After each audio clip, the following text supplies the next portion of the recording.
சொல்லுங்க. அல்லேலூயா. இன்னைக்கு கர்த்தரோடு பேசுவார். சொல்லுங்க, ஆயத்தம் சொல்லுங்க. கர்த்தரோடு பேசுவார். கணக்கு சப்ஜெக்ட் வராதவங்க மட்டும் உங்களுடைய கையை உயர்த்தி காட்டுங்க. எனக்கு கணக்கு வராது அலெக்ஸ். நம்ம கேட்டதுக்கு யாருக்கெல்லாம் கணக்கு வராது அவங்க மட்டும் கை தட்டுங்க. உண்மையை சொல்றதுக்காக நன்றி. எனக்கு கணக்கு நல்லா வரும்னு சொல்றாங்க, கை தட்டுங்க. கணக்கு நல்லா வரும். நல்லங்க, ரெண்டுத்துக்குமே கை தூக்காம இருந்தீங்கன்னா வேற லிஸ்ட்ல வைக்கிற மாதிரி ஆகிடும். கணக்கு எனக்கு நல்லா வரும். சரி, கை கேள்விப்படுங்க. ஆண்டவருக்கு பிடிக்காத ஒரு சப்ஜெக்ட் பாடத்துல. இப்போ நீங்கள் நிறைய பேருக்கு 5 சப்ஜெக்ட் கொடுத்துருக்கிறதுல பிடிக்காத ஒரு சப்ஜெக்ட் எதுவாக தான் இருக்கும். அடுத்து அப்புறம் சிலருக்கு இங்கிலீஷ் என்ன செய்யாது, வராது. வராதுன்றது வேற, பிடிக்காதுன்றது வேற. கணக்கு சப்ஜெக்ட் ஆண்டவருக்கு சுத்தமாகவே பிடிக்காது. அதனால கணக்கு பாடத்தில் வீக்காக இருக்கிறவங்க ரொம்ப சந்தோஷப்பட்டு பரவாயில்லன்னு நினைக்காதீங்க. நீங்கள் கணக்கு படிங்க. ஆனால் ஒன்று, கணக்கு போடுறது தேவனுக்கு பிடிக்கவே பிடிக்காது. அல்லேலூயா. அதனால தான் அவர் நமக்கு கணக்கு சொல்லி கொடுக்குறாரு. அந்த கணக்கு நம்ம பார்வையில் தப்பு தப்பாக தெரியுது. அந்த கணக்கு நமக்கு எப்படி தெரியுது? தப்பு தப்பாக தெரியுது. ஒருவன் 1000 பேரையும் 2 பேர் 10,000 பேரையும் பொருத்துவான் அப்படின்னு சொல்றாரு. அல்லேலூயா. ஒருத்தன் 1000 பேர்ல 2 பேர் 1000 பேர் தரணும். கணக்கு கரெக்டா சொல்லுங்க. 2000 பேர் தான் தத்தாங்க. இது எப்படி 10 ஆச்சு? 10,000 பேர் எப்படி மாறிச்சு? அப்ப ஒருத்தன் 1000 பேர் 2 பேர் 10,000 பேர்னா 3 பேர் சொல்லுங்க. இந்த கணக்கு படி 3 நீங்க என்ன செய்ய கரெக்டா சொல்லுங்க பார்க்கலாம். ஒருவன் 1000 பேர் 2 பேர் 10,000 3 பேர் 1,00,000 பேர். புரியுதா? இந்த கணக்கு எப்படி போகுது பாருங்க, வேற லெவல்ல போவோம். இது நமக்கு புத்திக்கு எட்டாத ஒரு கணக்கு. நீங்க வாசிச்சு பாருங்க. நாளாகமம் 21 நாளாகமம் 21வது அதிகாரம் 1வது வசனத்தை வாசிங்க.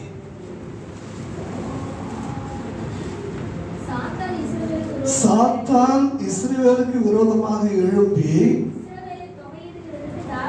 இஸ்ரவேலை தொகை எடுக்கிறதுக்கு கவனிங்க. சாத்தான் எழும்பி யாருக்கு விரோதமாக எழும்புது? இஸ்ரவேலுக்கு விரோதமாக எழும்பி யாரை பயன்படுத்துது? தேவனுக்கு நெருக்கமான ஒரு மனுஷனை பயன்படுத்துது. நல்லா புரியுதா உங்களுக்கு? தேவ பிள்ளைகளை சோதிக்க வெளியில இருந்து ஒருத்தனை பிசாசு கொண்டு வர மாட்டான். எங்க இருந்து கொண்டு வருவான்? தேவனுடைய பிள்ளைகளுக்கு நடுவில் இருந்து. இப்ப விரோதமாக எழும்பி இஸ்ரவேலை தொகை எடுக்கிறதுக்கு தாவீது என்ன செய்யறானா? அல்லேலூயா. எப்பொழுதாயிலும் நீங்கள் சாத்தானால் ஏவப்பட்டது உண்டா? இந்த கேள்விக்கு கையை தூக்குறது உங்களுக்கு சிரமமா இருக்கும், இல்லை வெக்கமா இருக்கும். நல்ல கையத்தை எப்பொழுதாயிலும் நான் சாத்தானால் ஏவப்பட்டிருக்கிறேன், சாத்தான் என்னை ஏவி இருக்கிறான். கையை தூக்கிறதுக்கு எவ்வளவு கஷ்டமா இருக்குது. தாவீது கொஞ்சம் யோசிச்சுப்பார். தாவீது யார் தெரியுமா? எப்பொழுதும் கர்த்தரை தனக்குன்பாக வைத்திருந்த ஒரு மனுஷன். அவன் சொல்றான், அவனை போய் பிசாசு என்ன செய்யறான்? ஏவறான். யோசிப்பால ஒரு ராஜா தன்னுடைய நாட்டில் இருக்கிற மக்கள் தொகை கணக்கெடுப்பு செய்து நல்லதா கெட்டதா? சொல்லுங்க, நல்லதா கெட்டதா? நல்லது அப்படின்னு நம்ம நினைக்கிறோம். ஆனா தாவீது ஆளுகை செய்யும் போது தாவீதுக்கு நல்லா தெரியும், நான் சும்மா சிங்காசனத்தில் உட்கார்ந்துருக்கிறேன், இந்த தேசத்தை என் ராஜாதி ராஜா அவர்தான் ஆளுகை செய்து கொண்டிருக்கிறார் என்று சொல்லி அல்லேலூயா சொல்லுவோமா? அல்லேலூயா. இப்ப தேவனுக்கு கணக்கு பிடிக்காதுன்னு நல்லா தெரியும். தேவனுக்கு கணக்கு பிடிக்கவே பிடிக்காதுன்னு பிசாசுக்கு தெரியும். அதனாலதான் தாவீது கணக்கு பார்க்க சொல்றான். என்ன பார்க்க சொல்றான்? கணக்கு பார்க்க சொல்றான். வயசானவங்க எத்தனை பேர், கல்யாணமானவங்க எத்தனை பேர், வாலிபர்கள் எத்தனை பேர், படிக்கிற பிள்ளைகள் எத்தனை பேர், பால் குடிக்கிற பிள்ளைகள் எத்தனை பேர்னு சொல்லி எல்லாரையும் தனித்தனியா என்ன செய்யறான் யோசிச்சு பாருங்க. இப்போ உதாரணத்துக்கு தாவீதுக்கு வசனத்தில் சொல்லுது 8 லட்சம் பேர் இஸ்ரவேல்ல இருக்கிறாங்க. யாரு? பட்டய உருவத்தக்க வீரர்கள் 8 லட்சம் பேர் இஸ்ரவேல்ல இருக்கிறாங்க. 5 லட்சம் பேர் எங்க இருக்கிறாங்க? யூதாவில் இருக்கிறாங்க. மொத்தம் எவ்வளோ? 13. 8 சுத்தமாக கணக்கு சப்ஜெக்ட் மறந்துட்டீங்க பாரு. நான் சொன்ன உடனே 8 எவ்வளோ? இந்த மாதிரி என்ன செய்ய சின்ன சின்ன கணக்கு இப்போ 8 13 லட்சம் பேர் இருக்கிறாங்க. இப்போ 13 லட்சம் படை வீரர்ல தாவீது வச்சுட்டு இருக்கும்போது திடீர்னு ஒரு 5 லட்சம் பேர் கொண்ட ஒரு சீரியா வருதுன்னு வச்சுங்களேன். இப்போ தாவீது கர்த்தரை தேடுவானா? சொல்லுங்க, தேட மாட்டா.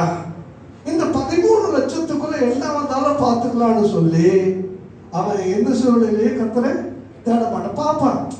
அவன் 10 லட்சம் பேர், ஏன்ட்ட 3 லட்சம் பேர், 13 லட்சம் பேர் சாதாரணமாக ஜெயிச்சிருவேன். கணக்கெல்லாம் கரெக்டாக இருக்கும்.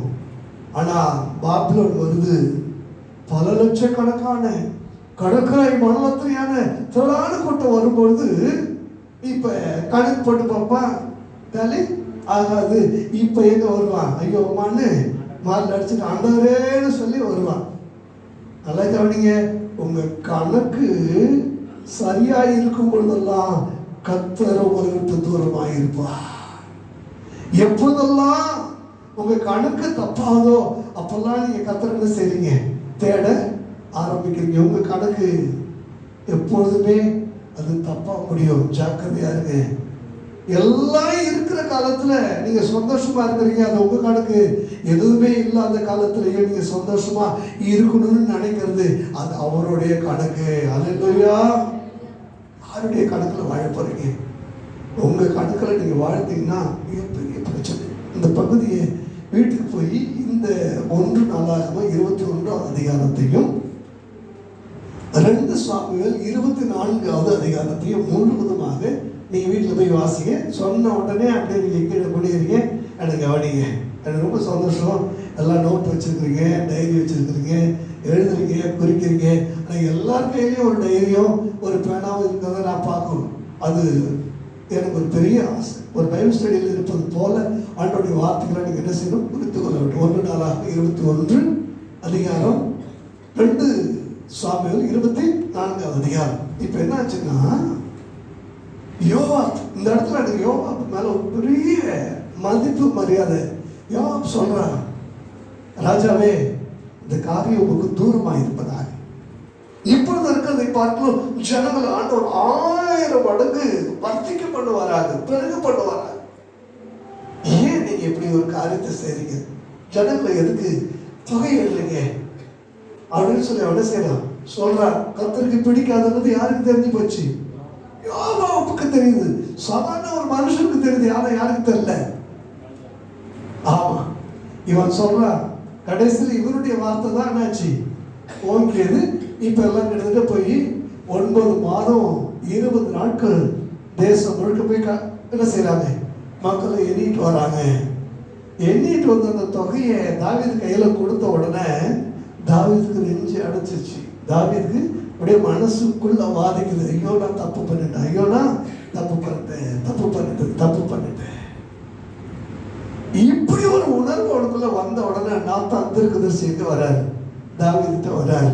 தாவீதுட்ட வந்து, தாவீதே நீ இப்படி ஒரு தவறு செஞ்சதுனால 3 காரியங்களை உனக்கு முன்பாக ஆண்டவர் வைக்கிறார். 3 காரியங்களை வைக்கிறார். 1, 7 வருஷம் பஞ்சம் அந்த தேசத்துக்கு வேணுமா? சரி, அது இல்லைன்னா சத்துருக்களோட துரத்துவாங்க. 3 நாள் 3 மாசம் நீ சத்துருக்கு முன்னாடி ஓடி போக வேண்டுமா? ராஜ்யத்தை விட்டுட்டு எல்லாவற்றையும் விட்டுட்டு, ஏற்கனவே அவன் சவுல் காலத்தில் ஓடினா பார்த்தீங்களா? அந்த அனுபவத்துடைய குடும்பம் என்னன்னு யாருக்கு தெரியும்? அவருக்கு தெரியும். இன்னொரு 3 மாசம். எப்ப சொல்றாரு?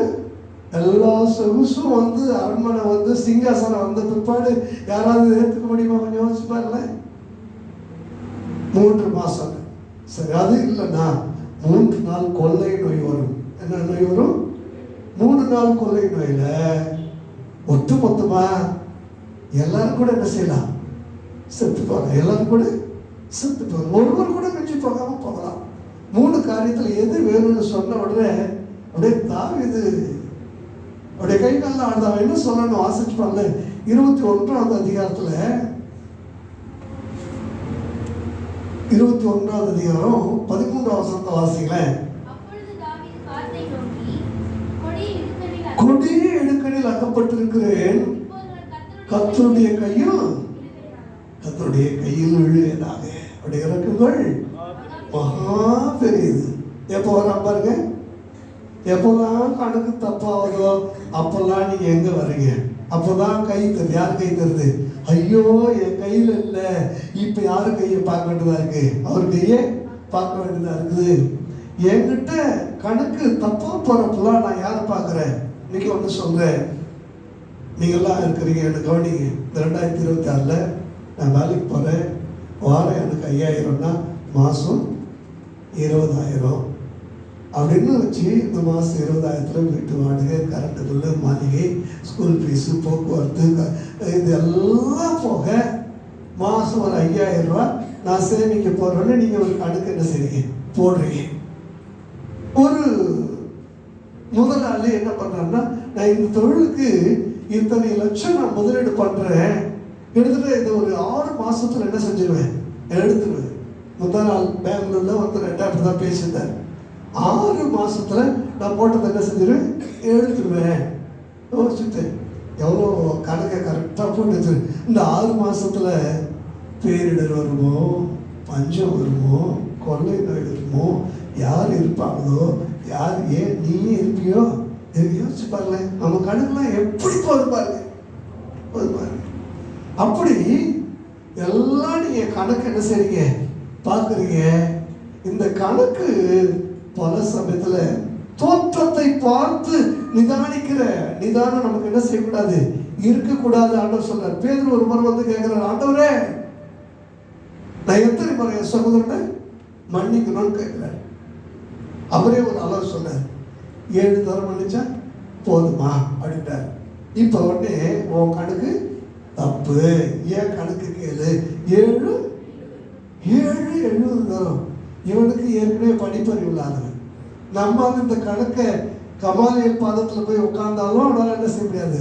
கற்றுக்க முடியாது. பார்த்தா ஓகே கம்ப்ளீட்டாக சாகர வரைக்கும் நம்ம என்ன செய்யணும்? மன்னிப்பு மன்னிப்பு மன்னிப்பு. புரிஞ்சுதா? அவர் கணக்கு வேற, நம்ம கணக்கு வேற. அல்லேலூயா. இப்போ என்னாச்சுன்னா இன்னொரு கணக்கை நான் உங்களுக்கு சொல்ல, வாசிச்சு பாருங்க. 2 ராஜாக்கள்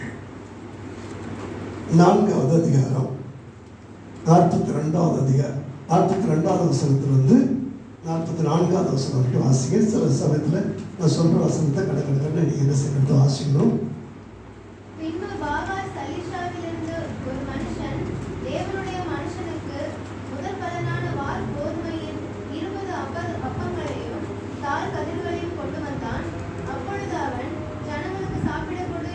எத்தனை அப்பமா சொல்லுங்க?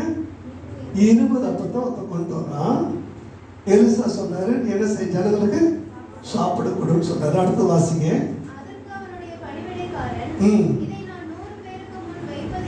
போதும். கவனிங்க, என்ன கவனிங்க? இருக்குது எத்தனை அப்பம்? 20 அப்பம். சாப்பிட உட்காந்துருக்கிறோம் எத்தனை பேரு? 100 பேர். இது 100 பேருக்கு கொடுக்க சொன்ன உடனே டக்குன்னு நம்ம கணக்கு போட்டு பார்க்கலாம். இப்போ ஒரு அப்பத்தை எத்தனை துண்டு ஆகணும்? 20 அப்பம் இருக்கு, 100 பேருக்கு வைக்கணும். ஒரு அப்பத்தை 5 துண்டுகள் ஆகணும். இது கணக்கு டேலியாகுதா இல்லையா? சொல்லுங்க. இது கணக்கு டேலியாகுது. பழைய ஏற்பாட்டு கணக்கு, புதிய ஏற்பாட்டு கணக்கு, ஆண்டவருடைய கணக்கு வந்து சொல்றேன். 5 அப்பம் இருக்கு, 5000 பேர் இருக்குது. இப்போ எத்தனை துண்டு போடணும்? ஹலோ, எத்தனை துண்டு போடணும்? நல்லா சொல்லுங்க. முடியுமா? இப்போ நம்ம சில சிக்கனை பொரிக்கும் போது அதை மேரினேட் பண்ணிட்டு அதுக்கப்புறம் வந்து பிரெட்டு துகள் பார்த்தீங்கன்னா பிரெட்டெல்லாம் தூளாக்கி அதில் அப்படியே போட்டு எடுத்து போடுவாங்க. இப்போ அப்பத்தை அந்த பிரெட்டை அப்படி துகள்களாக ஆக்கி என்ன செய்யலாம்? அதுவே சிரமம். புரியுது உங்களுக்கு?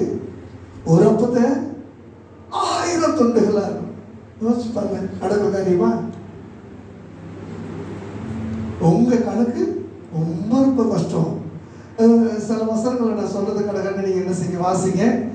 யோவான் 6வது அதிகாரம் 6-7 வாசிங்க. யோவான் 6-6-7.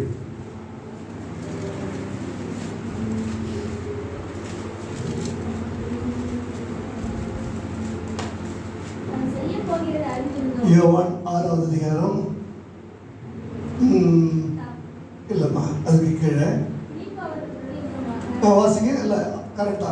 தாம் செய்ய போகிறதை அறிந்திருந்தும் இப்படி கேட்டார்.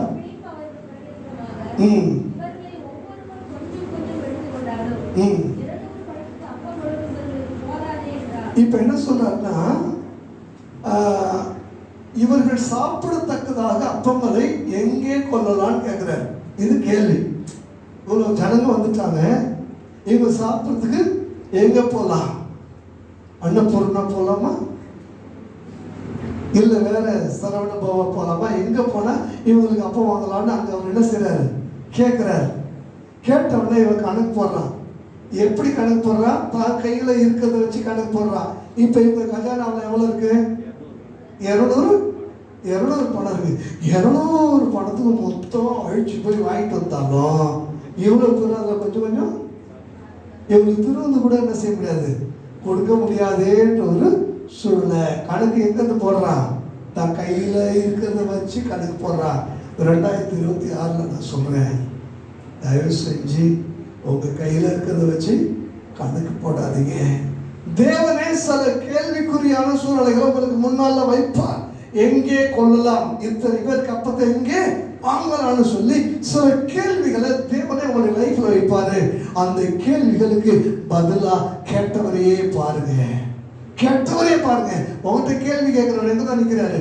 உனக்கு முன்னாலதான் நிக்கிறாரு, உனக்கு முன்னாலதான் நிக்கிறாரு. அவரை பாருங்க.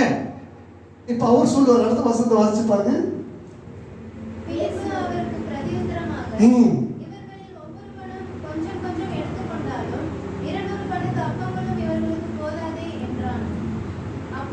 இல்ல 10வது வசனம் வாசிங்க. இயேசு ஜனங்களை கவனிங்க. எங்க அப்பா வாங்கலான்னு கேட்டவர் தான் அப்ப சொன்னாரு, உட்கார வைங்க. ஏன் முன்னாலே உட்கார வச்சிருக்கீங்கல்ல? முன்னாலே இப்ப நம்ம அப்படிதான் கேட்கிறோம். பல சமயத்துல தேவன் பதற்றமான கேள்விக்குறியான சில சூழ்நிலைகளுக்குள்ளே நம்மை கடந்து போக அனுமதித்து கடைசியா உட்காரு. எங்க உட்காரு? என் பாதத்தில் உட்காரு, நான் சொல்ற இடத்துல உட்காரு. எல்லாரும் எல்லா இடத்துலயும் உட்காரல. எங்க உட்கார வச்சாரு? புல்லுள்ள இடங்கள்ல எல்லா இடத்துலயும் உட்காருனா அவர் சொல்ற இடத்துல என்ன செய்யணும்? உட்காரணும். யோசிச்சு பாருங்க, எப்படி நான் உட்காருது? இன்னும் நான் கடைக்கே போகல, இன்னும் எவ்வளவு இருக்குன்னு காசை எண்ணியே பார்க்கல, இன்னும் நான் போய் ஆர்டர் பண்ணவே இல்லை. எப்போ நான் போய் கடைக்கு போய் ஆர்டர் பண்ணி அப்போ சுட்டு கொண்டு வந்து உங்களுக்கு கொடுக்குறது, அது வரைக்கும் நான் உட்காந்துருக்கணுமா? ஜனங்களாம் உட்காந்துருக்கணும். யாரும் கேள்வி கேட்டாங்களா? யாருமே கேள்வி கேட்கலாம். முதல்ல உன் கையில் என்ன இருக்கு? உன் கையில் என்ன இருக்கு? இப்போ அதை என் கையில் கொடு. அல்லேலூயா. என் கையில் இருக்கிறத வச்சுக்கிட்டு நானே கணக்கு போட்டேன்னா என் கணக்கு தப்பு கணக்காக அங்கே பற்றாக்குறை, அங்கே வறுமை, அங்கே தரித்திரம், அங்கே தேவை மிகுதியாக என்னை திக்கி திணற மூச்சு முட்ட என்னை நிர்கதியாக இருக்க வைத்து விடும். ஆனா என் கையில் இருக்கிறது என் ஆண்டவர் கையில கொடுத்துட்டு அவர் கையை பார்த்து நான் உட்கார்ந்துட்டேன்னா போதும். எனக்கு முன்னால பந்தி ஆயத்தமாக்கப்பட்டு ஆண்டவர் என்னை திருப்தியாக்க வல்லமை உள்ளவராக இருக்கிறார். கரங்களை தட்டி கர்த்தரை மகிமைப்படுத்துமா? என்கிட்ட இருக்கிறது கொஞ்சம் உன் தேவைகளை மிஞ்சும். இந்த வார்த்தையை நல்லா அண்டர்லைன் பண்ணிக்க. கொஞ்சம் உன் தேவைகளை மிஞ்சும், மீதியும் எடுப்பாய். மீதியும் எடுப்பாய். இந்த வார்த்தை விடிகாலில் அப்படியே ஏச்சு உட்காந்து செல்போன்ல லைட்டு போட்டுட்டு டைரியில நினைவு ஐயோ விட்டுறக்கூடாது, நல்லா இருக்கு. கொஞ்சம் மிஞ்சும். எதை மிஞ்சும்? உன் தேவையை மிஞ்சும், மீதியும் எடுப்பா. அப்படியே விடிகாலில் என்ன செஞ்சு ஆச்சரியமாச்சு.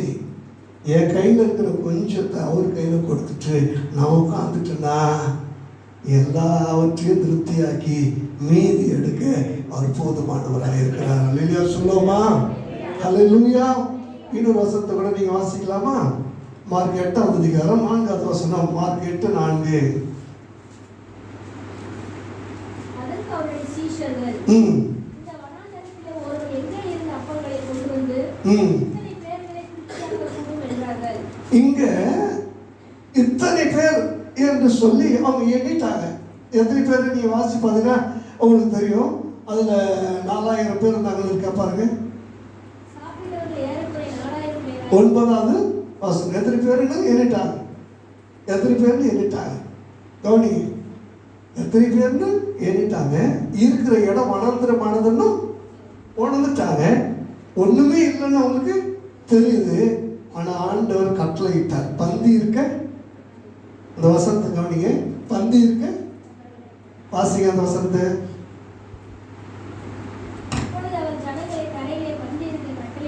எங்க பந்தி இருக்க கட்டளையிட்டார்?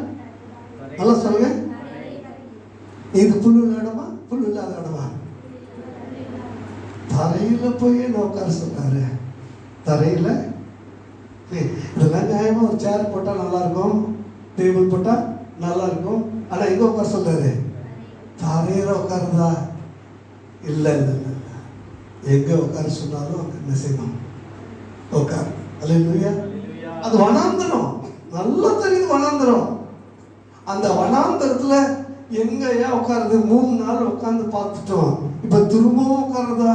திரும்பவும் உட்காருதா? உட்காரு உட்காரு உட்காரு. கர்த்தருக்கு காத்திருக்கிறவர்களுக்கு முன்பாக இலை போடப்படும்.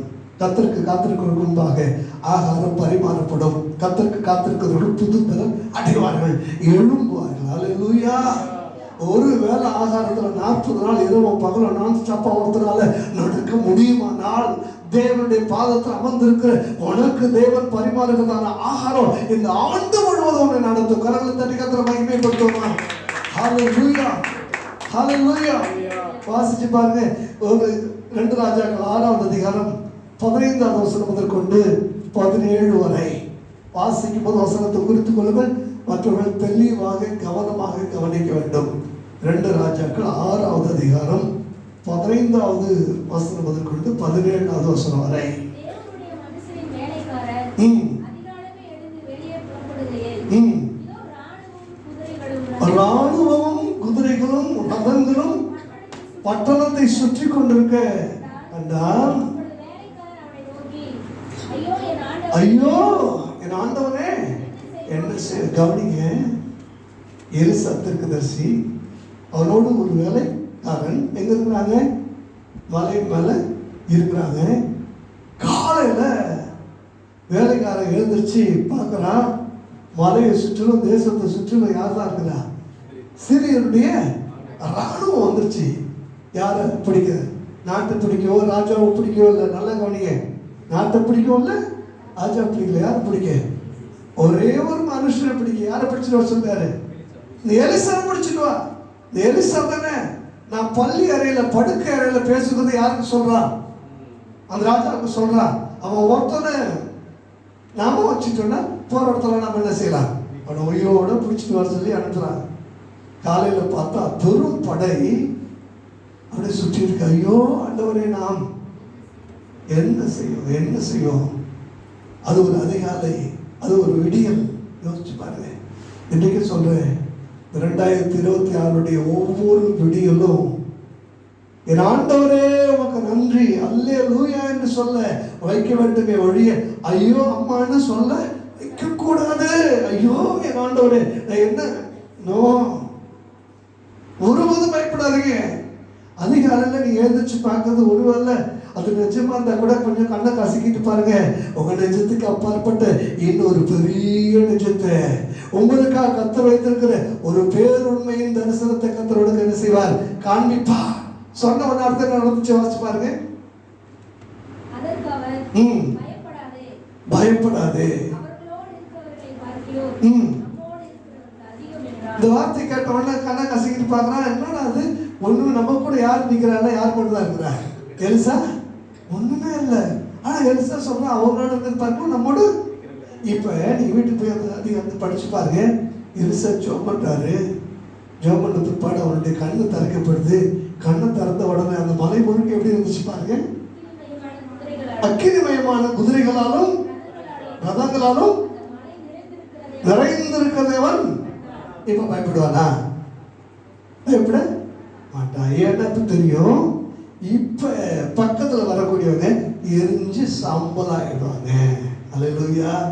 இருந்த இடம் தெரியாமல் போயிடுவாங்க. சுவடுகள் கூட இல்லாமல் அழிந்து விடுவார்கள். நெருங்க முடியாத. இது தேவனுடைய ராணுவம். இது தேவனுடைய ராணுவம் வந்திருக்கு. சீரிய ராஜாவுடைய ராணுவம் என்ன பண்ணும்? ஒன்னும் 2026 ஒவ்வொரு அதிகாலையிலையும் தேவன் சேனைகளின் கர்த்தராக உன்னை சூழ பாலை முறங்கி அக்கினி மயமான ரதங்களாலும் குதிரைகளாலும் கர்த்தர் உன்னை சுற்றிலும் காவல் செய்து கொண்டிருக்கிறார். கண்களை மூடி இது உங்களுடைய உள்ளான அகக்கண்கள்ல பாருங்க. என்னை சுற்றிலும் ஒரு பெரும் படை, என்னை சுற்றிலும் ஒரு பெரும் பாதுகாப்பு, என்னை சுற்றிலும் பரலோகம் அனுப்பியதான அந்த சேனைகள் என்னை சூழ்ந்திருக்கிறது என்பதை நீங்க பார்த்தீங்கன்னா எதற்கும் பயப்பட மாட்டீங்க. எதற்கும் பயப்பட மாட்டீங்க. அவர்களோடு இருப்பவர்களை பார்க்கலோ நம்மோடு இருப்பவர்கள் அதிகம். அல்லேலூயா. இப்ப இன்னொரு காரியத்தை நான் உங்களுக்கு என்ன செய்யணும் சொல்லி நீங்க வாசிச்சு பாருங்க. மத்திய 20ஆம் அதிகாரம் 8ஆவது வசனத்துக்கு வாசிங்க. மத்திய 28. சாயங்காலத்தில் திராட்சை தோட்டத்துக்கு எஜமான் தன் காரியக்காரனை நோக்கி, நீ வேலையாட்களை அழைத்து பிந்தி வந்தவர்கள் தொடங்கி முந்தி வந்தவர்கள் வரைக்கும் அவர்களுக்கு கூலி கொடு என்றார். இப்போ ஒரு கணக்கு சொல்றாருல, வேலை செஞ்சவங்களுக்கு நீ அந்த அதிகாரத்தை வீட்டுக்கு போட்டு பண்ண சொல்றத எப்பயும் இப்படிதான் சொல்றாரு. வீட்டுக்கு போய் வாசிக்க சொல்றாரு. நம்ம எங்க வீட்டுக்கு போய் வாசிக்கிறது எதையோ யோசிச்சுட்டு நீங்க போயிடுவீங்க. நான் சொல்றேன், இதை எழுதி வச்சு வீட்டுக்கு போய் என்ன செய்யணும்? மத்திய 20 வாசிக்கணும். மத்திய 20ஆம் அதிகாரத்துல ஒரு திராட்சை தோட்டக்காரன் தன்னோட திராட்சை தோட்டத்தில் வேலை செய்யறதுக்கு அதை எல்லாம் போயிட்டு ஆட்களை கூப்பிடுறான். அப்புறம் 11 மணிக்கு கூப்பிடுறான். அப்படி பார்த்தீங்கன்னா சாயங்காலம் 5 மணிக்கு வருஷத்துல கூப்பிட்டு வரான். 6 மணிக்கு வேலை முடிஞ்சுது. கடைசியாக வந்து 1 மணி நேரம் தான் வேலை செஞ்சாங்க. இப்போ எல்லாம் கை கால் கழுவிட்டு சம்பளத்துக்கு நிற்கிறாங்க. இப்போ எஜமான் சொல்றாரு, காரியக்காரனை பார்த்து, கணக்கு பிள்ளை கரெக்டாக கணக்கு பார்த்து, கணக்கு பிள்ளைக்கு கணக்கு சரியா வராது. அவர் எந்த கணக்கு தான் பார்ப்பாரு? உலக பிரகாரமான கணக்கு தான் பார்ப்பாரு. நீங்க வாசிச்சு பாருங்க, உங்களுக்கு தெளிவா தெரியும். 20ஆவது அதிகாரத்தில் கணக்கு பிள்ளைகிட்ட அவர் என்ன சொல்றாருன்னு மட்டும் வாசிங்க. 20ஆவது அதிகாரம் 8ஆம் வசனத்தில் அவர் என்ன சொல்ற வாசிச்சு பாருங்க.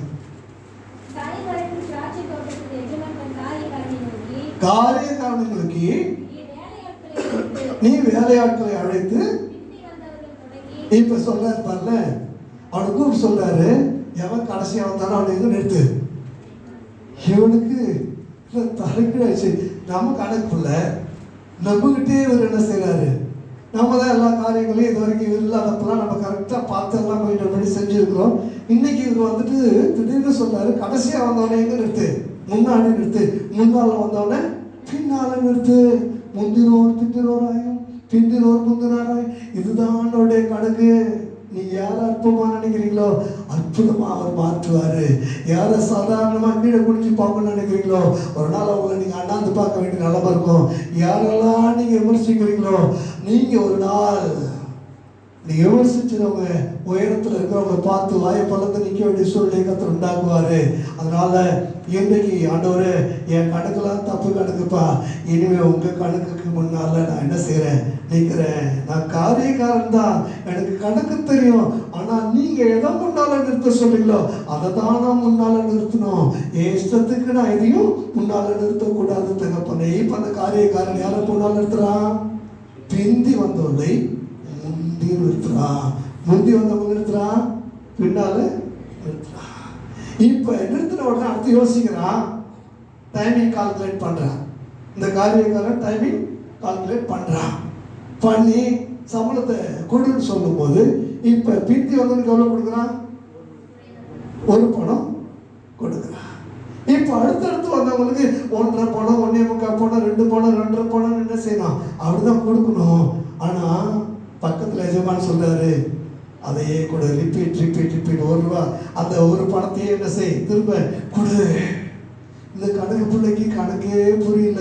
என்னையா இப்படி நடத்துறீங்க? அல்லேலூயா. ஒண்ணு தெரிஞ்சுங்க, உங்க கணக்கு வேற, அவர் கணக்கு வேற. அல்லேலூயா, அல்லேலூயா. உங்களுக்கு நீங்க வேணும்னு கேட்டதெல்லாம் தருவாரு. என் நாமத்தினாலே நீங்கள் எதை கேட்டாலும் அதுக்கு என்ன அர்த்தம்? கணக்கு பார்க்காம கொடுக்கிறவன். நீ நினைக்கிறதையும் நீ நினைச்சு பார்க்க முடியாததையும் நீ வேண்டிக் கொள்வதையும் கற்பனையில நீ உனக்கு எட்டாத அநேக காரியங்களையும் உனக்காக செய்கிற வல்லமை என்னிடத்தில் உண்டு. அல்லேலூயா. நீ வேண்டுமானால் எதை வேணாலும் கேட்கலாம். நீ கேளாததையும் உனக்கு கொடுக்கிற அளவுக்கு என்கிட்ட எல்லாமே இருக்கு. அல்லேலூயா. இன்னைக்கு நீங்க மாத்தி எழுத போறீங்க. உங்களுடைய கணக்கெல்லாம் நீங்க மாத்தி எழுத போறீங்க. உங்க கணக்கு நிச்சயமா நான் என்ன செஞ்சிடும், தப்பி போயிடும். ஆனா ஆண்டவருடைய கணக்கு ஒருபோதும் தப்பாது. நீங்க வாசிப்பார்ல, நீங்க 2 ராஜாக்கள் 3வது அதிகாரம் 24-25 வாசிங்க.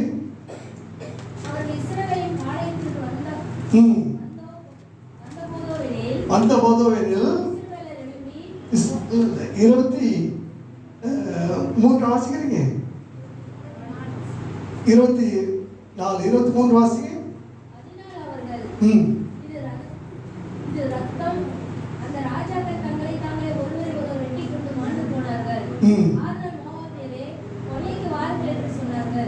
இப்ப மோவாபியர் ஒரு கணக்கு போடுறாங்க.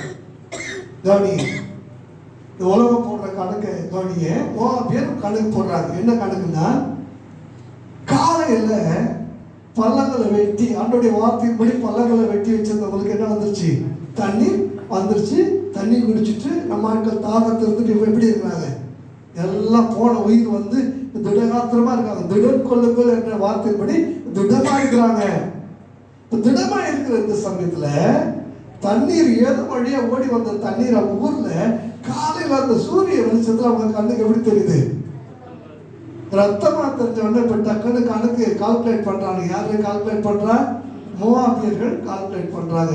வேண்டாப்பா, நம்ம எதையாவது எடுத்துட்டு போய் கடைசியில் கொள்ளை அடிச்சு கொண்டு வந்து நமக்கு ஒன்றும் இல்லாமல் போயிட்டோம். அதனால சுத்தமாக எல்லாத்தையும் என்ன பண்ணு, கேடகத்தை வை, ஈட்டியை வை, மார்பதத்தை எல்லாத்தையும் எடுத்து கீழே வை. நம்ம வெறும் கையா போறோம், வரும்போது எப்படி வரோம், கொள்ளை அடிச்சுட்டு வரோம். வெறும் கையா போறோம், கொள்ளை அடிச்சுட்டு வரோம்னு வர்றாங்க. வந்தா அது ரத்தம் அல்ல, அது தண்ணீர்ன்றது எங்க தெரியுது, உனக்கு விரோதமா வந்து ஒரு கணக்கு போட்டான்னா அந்த கணக்கெல்லாம் தேவன் தப்பு கணக்கா மாத்துருவாரு. கரங்களை தட்டி கத்தர் மகிமைப்படுத்துமா. நீ எப்ப கத்தருடைய கணக்குக்கு ஒப்பு கொடுக்கிறாயோ அப்ப எதிரியுடைய கணக்குக்கு ஒருபோதும் கத்தருடைய ஒப்பு கொடுக்க மாட்டார். அல்லேலூயா. நீ கணக்கு போட்டு எவ்வளவுதான் பண்ணாலும் பல சமயத்துல நம்ம கணக்கு என்ன ஆயிடும், இந்த வாரம் இவ்வளோ சம்பாதிக்கலான்னு போவீங்க, அந்த வாரம் பீஸே வராது. உங்க மனசுலயே என்ன வராது, பீஸு வராது. மனசுல சமாதானம் சுத்தமா வராது. இந்த வாரம் போய் இப்படி அடிச்சு இப்படி எடுத்துடலான்னு நினைச்சுவேன். அங்க போனா மிஷின் ரிப்பேர் கருன்னு ஏதாவது ஒண்ணு பண்ணும். இல்ல கான்ட்ராக்ட்கார ரேட்டு சரியா கொடுக்க மாட்டான். ஏதாவது ஒரு பிரச்சனை உங்களுக்கு வரும். உங்க கணக்கு தப்புன்றத தேவ சொல்ற ஒவ்வொரு ஆண்டவரே, இந்த வாரம் என் கணக்கு தப்பா நான் இருக்கும், ஆனா உங்க கணக்கு ஒருபோது என்ன செய்யாது, தப்பா இருந்தாலும் இல்லாவிட்டாலும் எல்லாவற்றையும் நிரப்புகிறேன். நீர் மட்டும் என்னோட இருந்தீங்கன்னா அது போதும் ஆண்டவரே எனக்கு, அது போதும் ஆண்டவரே எனக்கு. அல்லேலூயா. இப்ப நீங்க வாக்குத்தத்த வசனத்துக்கு நேராக நீங்கள் திருப்பிக் கொள்ளலாம். ஆகாய் 2வது அதிகாரம் 4வது வசனத்தை வாசிப்போமா? ஆகாய் 2:4. ஆனாலும் செருபாபேலே நீ திடன் கொள் என்று கர்த்தர் சொல்லுகிறார். யோத்சதாக்கின் குமாரனாகிய யோசுவா என்னும் பிரதான ஆசாரியரே, நீ திடன் கொள். தேசத்தின் எல்லா ஜனங்களே நீங்கள் திடன் கொள்ளுங்கள், வேலையை நடத்துங்கள். திரும்ப திரும்ப அந்த வார்த்தையை ஒரு 3 முறை சொல்லுங்க. வேலையை நடத்துங்கள், வேலையை நடத்துங்கள், வேலையை நடத்துங்கள் என்று சேனைகளில் கர்த்தர் சொல்லுகிறார். ஹல்லேலூயா, ஹல்லேலூயா, ஹல்லேலூயா. பாருங்க, இந்த ஜனங்கள்லாம் மலை ஏறி போய் மரம் வெட்டிட்டு வந்து, கற்களை சுமந்துட்டு வந்து, பாறைகளை வெட்டிட்டு வந்து ரொம்ப கஷ்டப்பட்டு கர்த்தருக்காக ஆலயத்தை என்ன செய்யறாங்க, கட்டிட்டு இருக்கிறாங்க. கட்டிட்டு இருக்கும்போது அங்க இப்ப இருக்கிற மாதிரி மதவாத அமைப்புகள் அங்க என்ன செஞ்சது இருந்துச்சு. வந்து சன்பலாத்து தொபியாவுடைய தலைமையில வந்து என்ன செய்யறாங்க, பயங்கரமா பேசுறாங்க. இப்ப என்ன அமைப்புகளா இருக்குன்றது கொஞ்சம் நீங்க கற்பனையில வச்சுக்கீங்க. RSS, BJP, விஸ்வகன் பரிஷத், இப்படி இந்து முன்னணி என்னென்னமோ சொல்றாங்கல்ல, இப்படி போன்ற மதவாத அமைப்புகள் அந்த காலத்துல அப்படி சன்பலாத் தொபியாக்களுடைய தலைமையில் என்ன செஞ்சிச்சு, கூடிடுச்சு. சொல்றாங்க கட்டு, நல்ல கட்டு. நாளைக்கு ஒரு கூட்டமா நாங்க வந்தோம்னா ஒண்ணுமே இருக்காது, எல்லாத்தையும் நாங்க என்ன செஞ்சிடும், தரை மட்டும் ஆக்கிடுவோம். நீ வேணா எக்ஸாம்பிளுக்கு நீ திரும்பி பாரு, பாபர் மசூதியை பாரு, நாங்க அங்க இப்படிதான் என்ன செஞ்சோம், ஆக்கணும். இப்ப வேணா பாரு, உன் கண்ணுக்கு முன்னால இங்கேயே சிக்கந்தர் தர்கா என்ன ஆக போகுதுன்னு பாரு. எங்க வரலாறு உனக்கு தெரியாது, நாங்க சாதாரணமா முடிச்சுட்டு போயிடுவோம்னு சொல்லி என்ன செய்யறாங்க, கொக்கரிக்கிறாங்க. இப்ப வேலை செய்ய ஆரம்பிச்சவங்களுக்கு இவ்வளோ அழகா பிரயாசப்பட்டு இவ்வளவு கத்திற்காக வாஞ்சியோடு நாங்க செஞ்சு வேற ஒருத்தர் இடிக்கிறதுக்காக நாங்கள் செய்யணுமா? சிலருக்கு யோசிச்சு பார்ப்பீங்கல்ல, ஐயோ இவ்வளோ டேஸ்டா சாப்பாடு செஞ்சு யாருமே வராம கொண்டு போய் குப்பையில கொண்டுணுமான்னு யோசிப்போம்ல, அந்த மாதிரி வேண்டாம். எல்லாருடைய கைகளும் சோர்ந்து போயிட்டு விடனற்று போயிட்டு வேணாம். எதுக்காக நம்ம கல்லை தூக்கி, எதுக்காக மரத்தை விட்டு, எதுக்காக கஷ்டப்பட்டு கட்டுவான வேலையை நிறுத்தலான்னு நினைக்கிறப்ப திடீர்னு ஆண்டவர் வந்து சொல்றாரு, உன் கைகள் சோர்ந்து போகக்கூடாது, உன் கைகள் தளர்ந்து போகக்கூடாது, உன் முழங்கால்கள் தள்ளாடக்கூடாது, திடன்கொள் பலன்கொள். உன் கூட நானும் வேலைக்கு வரேன், உன் கூட நானும் கல்லை எடுத்து கொடுக்குறேன், உன் கூட நானும் கலவை கலைக்கு கொடுக்குறேன், உன் கூட சேர்ந்து நான் வேலை செய்றேன். நீ என்ன மட்டும் இல்ல, என் சேனைகளை ஒன்றை சுற்றி நீ பார்ப்ப. அல்லேலூயா. வேலையை நடத்து, வேலையை நடத்து. யார் வரான்னு நான் பார்க்கிறேன், வேலையை நடத்து.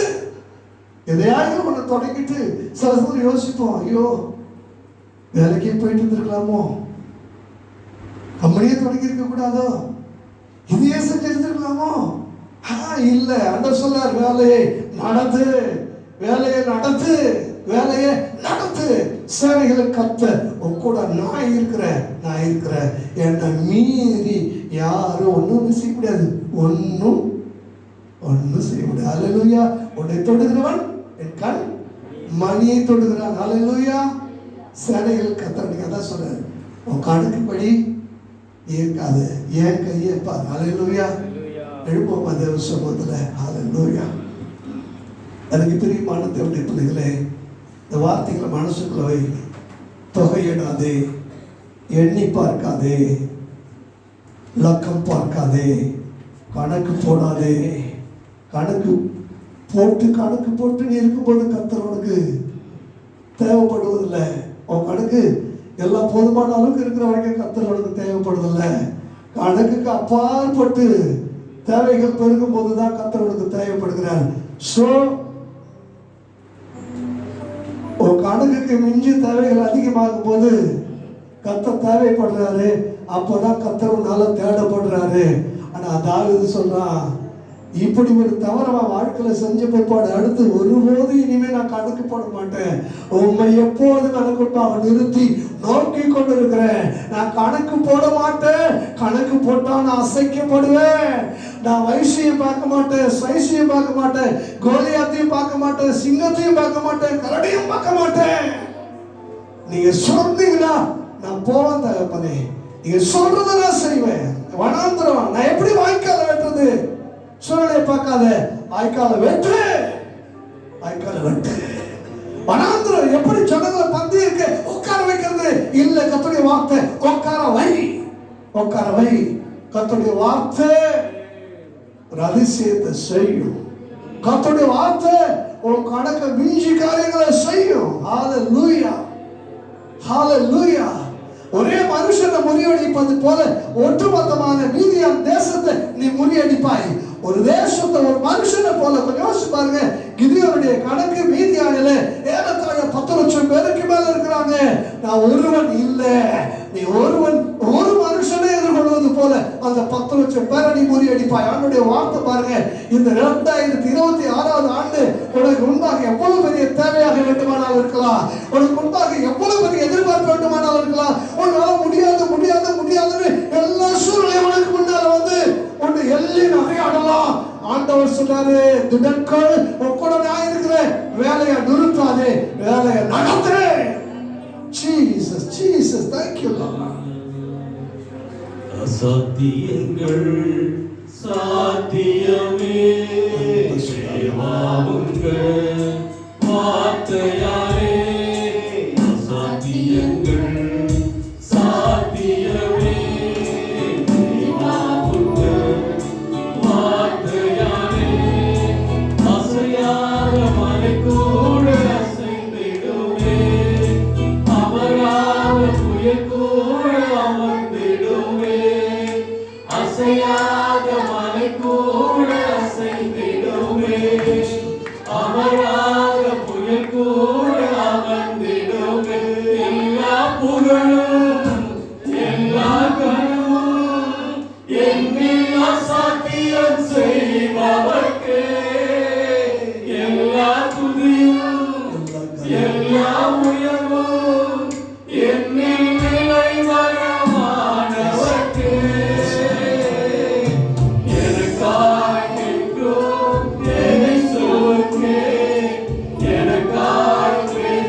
ஆண்டவர் நம்ம கணக்கு பார்த்து சொன்ன கணக்கு எனக்கு முன்னால் அது தீட்டு என் கணக்கை பாரு, என் கணக்கை பாரு. அற்பமான ஒண்ணு அற்புதமா, பலவீனமான ஒன்னை கொண்டு பலவான்களை தோற்கடிப்பேன். ஒன்றுமே இல்லாத உன்னை கொண்டு பெரும் ஐஸ்வர்யவான்கள் செய்கிற காரியத்தை உன்னை கூட நான் செய்வேன். நீ சாதாரணமா நினைக்காத. கிதியோன் தன்னை சாதாரணமா நினைச்சப்ப, அவன் தன்னை ஒரு அற்பமா நினைச்சப்ப ஆண்டவர் சொன்னாரு, கிதியோனே உனக்கு இருக்கிற அந்த பலன் போதும், இப்போ உன்னை அனுப்புறவன் நான் தானே, நீ உன் பலனை நம்பி போகாத, என் பலனை நம்பி போ. நீ வேணும்னா இந்த வார்த்தையை சந்தேகப்பட்டீங்கன்னா மீதியானுடைய படைகளுக்குள்ள இந்த ராத்திரி நீ போய் பாரு, என்ன பேசுறாங்கன்னு கேளு. ஆயுதம் எடுத்துட்டு வந்தவங்களாம் அரண்டு போய் படுத்திருக்கிறான். கிதியோனுக்கு எதிராக வந்தவங்களாம் நடுங்கி போய் கிடக்குறான். கிதியோனை யுத்தம் பண்ணி ஜெயிக்கிறான்னு வந்தவங்களாம் ஏற்கனவே அப்படியே நடுங்கி கொண்டு அப்படியே வேர்த்து போய் கிடக்குறான். ராத்திரி அவன் பேசுறதே வர மாதிரி பேசுறான். ஆண்டவர் அப்படி ஒரு பயத்தை கிதியோனை பற்றிய பயத்தை அந்த மீதியாவுடைய சேனைகளுக்குள்ள கொடுத்தது போல இந்த 2026 ஆண்டுக்குள்ள கர்த்தர் சொல்றதை நீ கேட்டு அவனுடைய பலத்தை நம்பி அவருடைய கையை பிடிச்சு நீ போகும்போது உனக்கு எதிராக வருகிறவெல்லாம் ஆயுதம் அணிந்தவனை போல இருந்தாலும் அரண்டு போகத்தக்கதாக, உனக்கு விரோதமாக உருவாக்கப்படுகிற எந்த ஆயுதத்தையும் வாய்க்காமல் போகத்தக்கதாக ஒரு அற்புதத்தை ஆண்டவர் செய்வார். கரங்களை தட்டி அவருடைய வார்த்தைகளுக்கு நன்றி சொல்லுவோமா? Thank you thank you thank you Jesus, thank you Jesus. ஏகப்பட்டு ஒரே குரல் சொல்லுவோமா? கர்த்தரை ஸ்தோத்திரி, முழுவதும் பரிசுத்தராக ஸ்தோத்திரி, ஆத்மாவே கர்த்தரை ஸ்தோத்திரி, அவர் சகல உபகாரங்களை மறவாதே. நம்முடைய கர்த்தராகிய இயேசு கிறிஸ்துவின் கிருபையும் பிதாவாகிய தேவனுடைய அன்பும் பரிசுத்த ஆவியானவருடைய அந்யோன்ய ஐக்கியமும் இன்றைக்கு நாம் அனைவரோடு கொண்டிருப்பதாக. ஆமென். அல்லேலூயா. Praise the Lord. Praise the Lord. God bless you.